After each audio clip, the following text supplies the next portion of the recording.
Happy Sunday from আমার বিজয়গড়ের বাড়ি, মানে যাদবপুর বিজয়গড়ে আমার বাবা মার বাড়ি। তার ছাদে দেখো মা কি সুন্দর ফুল লাগিয়েছে, আর ফুল বেগনভেলিয়া ফুটে রয়েছে। এটা হলো মায়ের হাতে করা গাছ। আমাদের ছাদে কিছু জিমের অ্যাক্সেসরিজ রাখা, যেগুলো এখন ইউজ হয় না, আগে ইউজ হতো। ওদিকেও কিছু হাতে করা গাছ আছে, এদিকেও কিছু হাতে করা গাছ আছে। আমি জেনারেলি ছাদে উঠি না, মানে যখন আমি এই বাড়িতে আসি ছাদে খুব একটা ওঠা হয় না, তো আজকে উঠলাম স্পেশালি দেখানোর জন্য। আর আমার বাড়ির ঠিক পাশে মাঠটা তো আগেও দেখিয়েছি, আরেকবার দেখাচ্ছি। মাঠে এখন ছেলেরা ক্রিকেট খেলছে। সানডে, এভরি স্যাটারডে সানডে ওরা খেলতে আসে এখানে। আর আমার ঠিক বাড়ির পাশেই একটা নিম পাতার গাছ। নিম পাতার গাছের হাওয়া এবং নিম পাতার গাছ থাকাটা বাড়ির পক্ষে খুবই ভালো।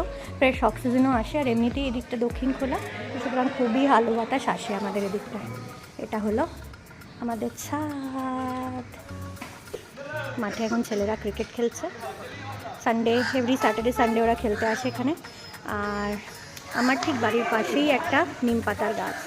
নিম পাতার গাছের হাওয়া এবং নিম পাতার গাছ থাকাটা বাড়ির পক্ষে খুবই ভালো। ফ্রেশ অক্সিজেনও আসে। আর এসে গেছে বিকেলের চা, সাথে একটু চানাচুর। জেনারেলি আমি খাই না, সানডে বলে একটু খাচ্ছি। অ্যান্ড বসে বসে ম্যাচ দেখা সবার সাথে। সো সানডের দিনটা ভালোই কাটছে, ইন্ডিয়া পাকিস্তান ম্যাচ দিয়ে। সবাই দেখছো নিশ্চয়ই, তোমরা সবাই এনজয় করো। আর এভাবেই আমার দিনটাও শেষ হচ্ছে। Tata bye.